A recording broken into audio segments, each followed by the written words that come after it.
और मैं आपके जिले की घटना याद दिलाता हूं। अपनी सरकार के समय पर एक पुलिस के अधिकारी ने इसी तरह कुछ गलत काम किया था, मैंने उसको वहीं पर सस्पेंड किया था। आपको कौन रोकता है अधिकारियों के खिलाफ कार्रवाई के लिए? मां बेटी गई हैं, ब्राह्मण परिवार के बेटे को आधा नंगा कर दिया, कौन रोक रहा है आपको? रोक कौन रहा है कार्रवाई के लिए? इससे आप न्याय नहीं दिला पाएंगे। और एक घटना नहीं, जीरो टॉलरेंस की मैं दूसरी घटना भी कन्नौज की बता सकता हूं। आप कहते हैं कि दंगा की डेफिनेशन देखिए ना, जो आंकड़े आते हैं वो क्या कहते हैं, एनसीआरबी के आंकड़ों को दोबारा पढ़िए और सरकार के आंकड़े देखिए क्या है। सरकार के आंकड़े कन्नौज में 10,000 रुपए दे करके एक मुस्लिम नौजवान से आपने मंदिर में मांस रखवा दिया। वो बीजेपी का कार्यकर्ता था, नेता सदन बीजेपी का कार्यकर्ता था, और आपको डीएमएसपी को सस्पेंड करना पड़ा, हटाना पड़ा कि नहीं हटाना पड़ा? बताइए आप, कौन लोग थे वो दंगा कराने में? दंगा कराने वाला अध्यक्ष महोदय कोई था तो भारतीय जनता पार्टी का था। और 10,000 रुपए में मंदिर में बीजेपी के कार्यकर्ता ने मंदिर में जाने का मांस रखवाया। और 17 लोग, अगर हम लोग सख्ती नहीं करते, आंदोलन की लेने धमकी देते, तो शायद वो कार्रवाई नहीं होती। प्रशासन घबरा गया और 17 के 17 लोग बीजेपी के कार्यकर्ता जेल गए हैं, वो बीजेपी के लोग हैं। आप कहते हैं सफाई दंगा करते हैं। रायबरेली में मां की मजदूरी मांगने पर सत्ता संरक्षित दबंगों ने 10वीं के दलित छात्र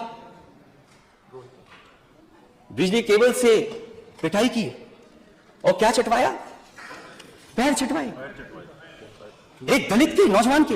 ये आगे घमंड कहां से रहा है, अहंकार कहां से आ रहा है अध्यक्ष महोदय? ये जीरो टॉलरेंस है? एक दलित बच्ची से जूते चटवाएंगे आप? ये जीरो टॉलरेंस है आपकी?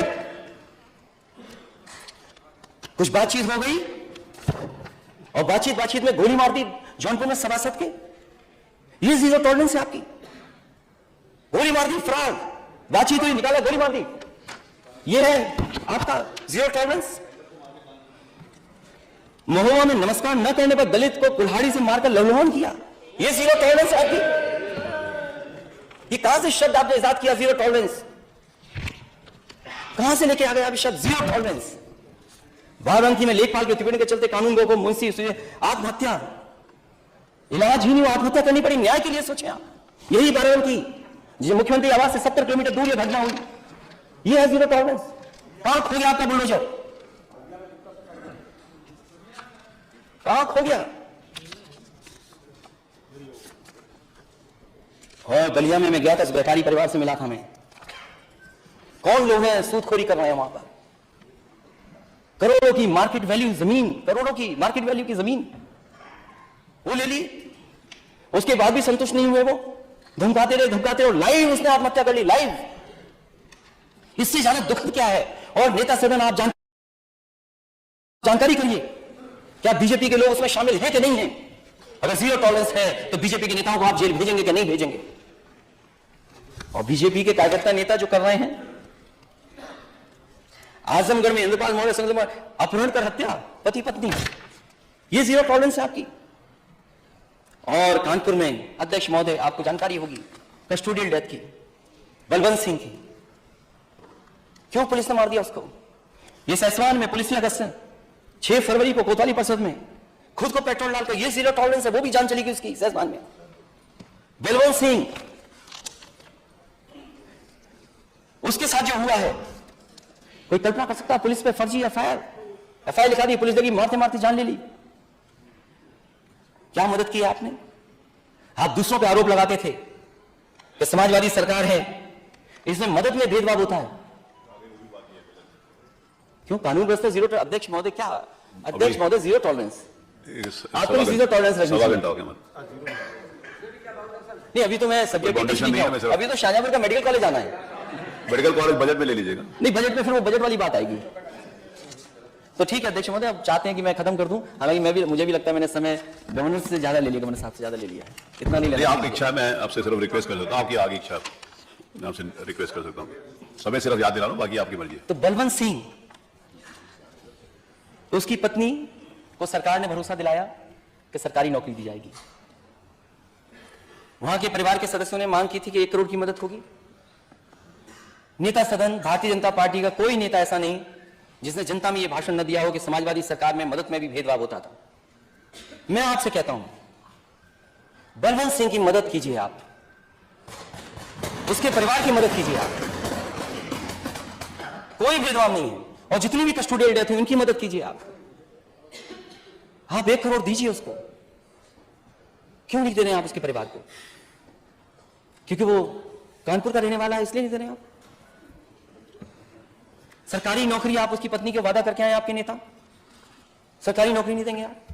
कन्नौज में भी एक परिवार है, उसको भी सरकारी नौकरी का वादा किया, उसको कब सरकारी नौकरी देंगे आप? अगर और घटनाओं में आप चुनाव के करीब सरकारी नौकरी दे सकते हैं तो फिर इसमें नौकरी क्यों नहीं दे रहे हैं आप?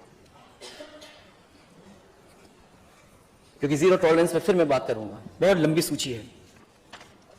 क्योंकि अगर नेता सदन को भी जवाब देना उस समय भी मैं मौका मिलेगा तो मैं बोलूंगा। जिस सरकार के पास परमानेंट डीजीपी नहीं है,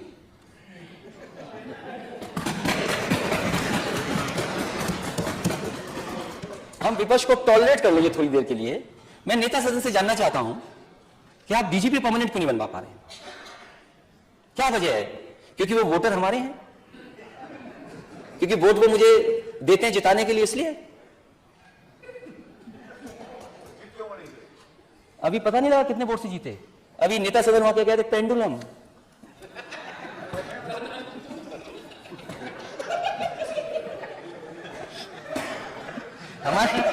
हमारे नेता सदन फिजिक्स भी जानते हैं।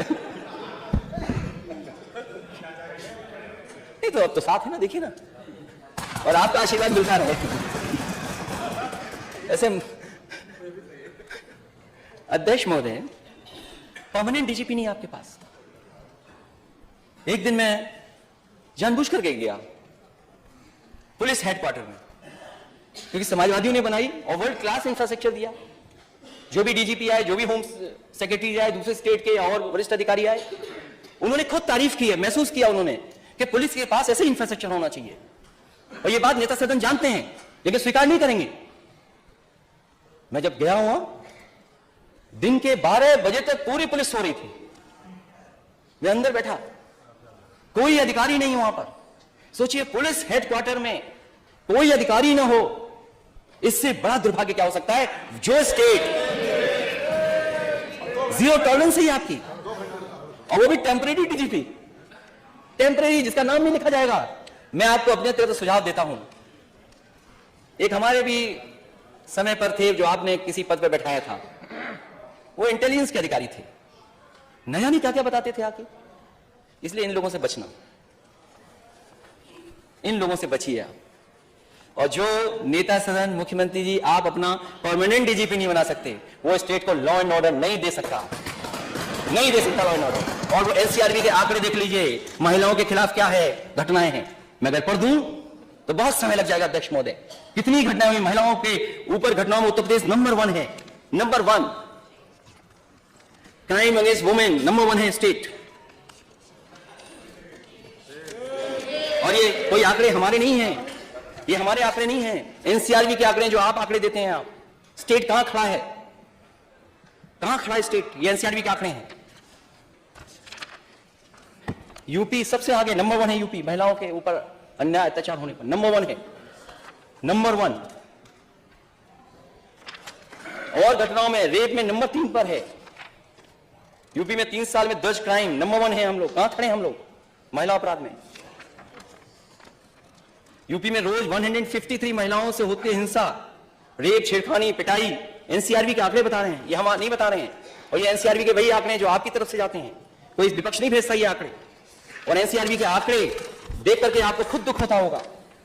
और जिस सरकार के पास टेम्परेरी डीजीपी हो, परमानेंट नहीं है डीजीपी, हमारी सरकार होती, समाजवादियों की सरकार होती थी, तो गवर्नर हाउस से हर दिन नोटिस आता था, प्रेस में बात कही जाती थी, माननीय गवर्नर कुछ नहीं कह रहे। अब तो कुछ नहीं कहा जा रहा है। गवर्नर के ऊपर विधानसभा में गवर्नर के ऊपर कोई अच्छा नहीं कहेंगे, इंगित करके नहीं कहा जा सकता। मैं अब नहीं वो शब्द वापस लेता हूं, गवर्नर पे कहा हो। लेकिन उस समय राय वहां से आवाज आती थी, बगल से विधानसभा की से। अब आवाज ही नहीं आती। और मेडिकल कॉलेज शाहजहांपुर का मंच पे आप भी थे, उस समय के स्वास्थ्य मंत्री वो भी थे। पहला मेडिकल कॉलेज का दिल्ली और उत्तर प्रदेश सरकार का शिलान्यास हुआ था उस समय। वित्त मंत्री हैं आप, स्वीकृत पद है 21, हैं कितने वहां पर अभी? असिस्टेंट प्रोफेसर स्वीकृत पद कितने हैं कहां, कितने हैं वहां पर? एडिशनल प्रोफेसर स्वीकृत पद कितने हैं कितने वहां पर? Junior resident, tutor, PG, non PG, स्वीकृत पद 72 और हैं कितने? 60। प्रोफेसर 21 हैं कितने? 9। असिस्टेंट प्रोफेसर 31 हैं कितने? 6। एडिशनल प्रोफेसर 35 हैं कितने? सीनियर रेजिडेंट 36, 18 हैं। अगर वित्त मंत्री के अपने क्षेत्र में यह हालत है मेडिकल कॉलेज की, जहां एमआरआई और मशीनें नहीं उपलब्ध, बजट क्या पर्याप्त है, तो सोचो प्रदेश के और मेडिकल कॉलेजों का हाल क्या होगा। नेता सदन के क्षेत्र में 500 बेड सुपर स्पेशलिटी बच्चों का, 200 बेड्स उसके लिए बजट, और जो टीचर्स प्रोफेसर्स की पुरानी मांग रही कि उनको सुविधाएं मिलनी चाहिए पीजीआई जैसी, आप कितने मेडिकल कॉलेजेस को दे रहे हैं? और फिर जब इन्वेस्टमेंट लाना चाहते हैं तो कंपनियों के घर पे जाकर क्या बोले, उनके स्वागत में न जाने क्या क्या करते हैं ये लोग जाकर के। और मुझे याद है सुपर स्पेशलिटी हॉस्पिटल के लिए शाहपुर जी, पालन जी देश की one of the best company है कंस्ट्रक्शन, मेडिकल कॉलेज के एक सुपर स्पेशलिटी हॉस्पिटल बना रही थी।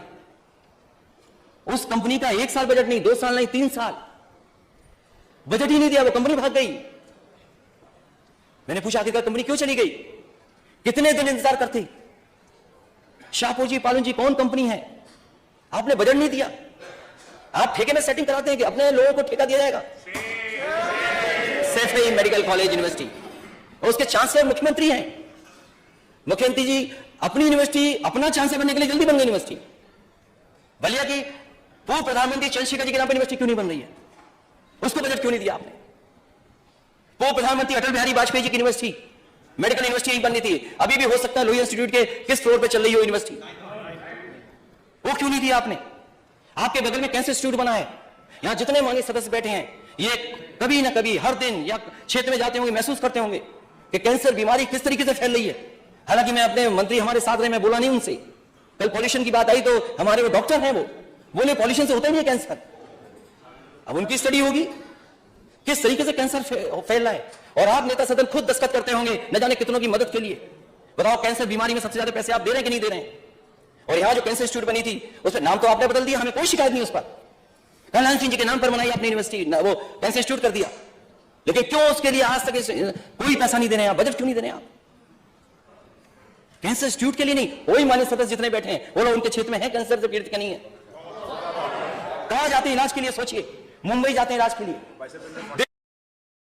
दिल्ली जाते हैं इलाज के लिए, और ये ऐसी बीमारी है, गंभीर बीमारी है कि पता नहीं किसको ले जाए और कब आ जाए, कौन गरीब को आ जाए, किसको आ जाए। ये हमारे मंत्रियों की गलती नहीं है, ये काम करना चाहते हैं मंत्री, हमारे डिप्टी सीएम काम करना चाहते हैं, लेकिन बजट ही नहीं देते ये लोग। नेता सदन बजट क्यों नहीं देने आप? और मैं इसलिए कह रहा हूं ये बात, रसूलाबाद का एक बार मैंने वीडियो लगा दिया, फोटो तस्वीर लगा दी, मंत्री जी ने 1 घंटे में सब साफ करा दिया, सफाई हो गई वहां, सब कुछ हो गया। वो तो काम करना चाहते हैं, लेकिन बजट क्यों नहीं दे रहे ये लोग? मेडिकल कॉलेज की स्थिति क्या है? आज गरीब इलाज नहीं करा पा रहा है, ऑपरेशन नहीं करा पा रहा है। पीजीआई की खबर आपने पढ़ी होगी, जीरो टॉलरेंस क्यों नहीं है आपका मेडिकल के क्षेत्र में? 4 दिन भटकती रही महिला, रात में जान चली गई। आपने जो वेंटिलेटर्स दिए, वेंटिलेटर्स नहीं है, सब कूड़ा करकट हो गया है। क्या कैपेसिटी बिल्डिंग कर रहे हैं आप? $5 ट्रिलियन की इकोनॉमी का सपना देख रहे हैं, मेडिकल व्यवस्था ध्वस्त है आपकी, किसी गरीब को इलाज नहीं मिल सकता।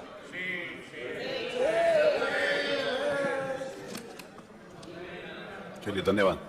इसलिए अध्यक्ष महोदय, बहुत सी बातें मुझे कहनी थी, बहुत लंबा मैंने बोल दिया, फिर भी बहुत सी बातें यूपी की रह गई हैं। बेरोजगारी रह गई, आज नौजवान को रोजगार नहीं है ना, नौकरी है। ये केवल स्टार्टअप में लगे, स्टार्टअप क्या कर रहे हैं? Startup, skill development. अरे अपनी स्किल को भी डेवलप कर लो। मुझे तो ऐसा लगा अध्यक्ष महोदय, डर गया मैं शुरू में। नेता सदन 2:30 बजे तक रात को समीक्षा करना अधिकारियों की, रात के 2:30 बजे, 2 बजे 2:30 बजे 3 बजे तक जगने वाले नेता सदन ने उत्तर प्रदेश की ये हालत कर दी।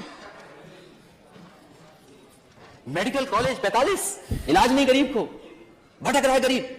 आप लखनऊ के सभी मेडिकल कॉलेज अस्पतालों की देख लीजिए ओपीडी क्या है, और आपका बजट नहीं तो चल दिए पीपीपी करने के लिए। ये पीपीपी क्या होता है? ये पीपीपी क्या है? मेडिकल में पीपीपी, ये आपकी जिम्मेदारी है, सरकार की जिम्मेदारी है स्वास्थ्य की सेवाएं। नेता सदन, मैं आपके खेल के बारे में नहीं कुछ बोलना चाहता, देखिए गाना याद आ रहा उनको, फिर हो जाए मैच एक दिन एकाना में ही क्रिकेट का। नेता सदन देखें कितने टप्पे के बाद बॉल पे बैट मारते हैं। और मैं आपको बता दूं, नेता सदन जितनी बॉल फेंकोगे उतने छक्के मारूंगा मैं।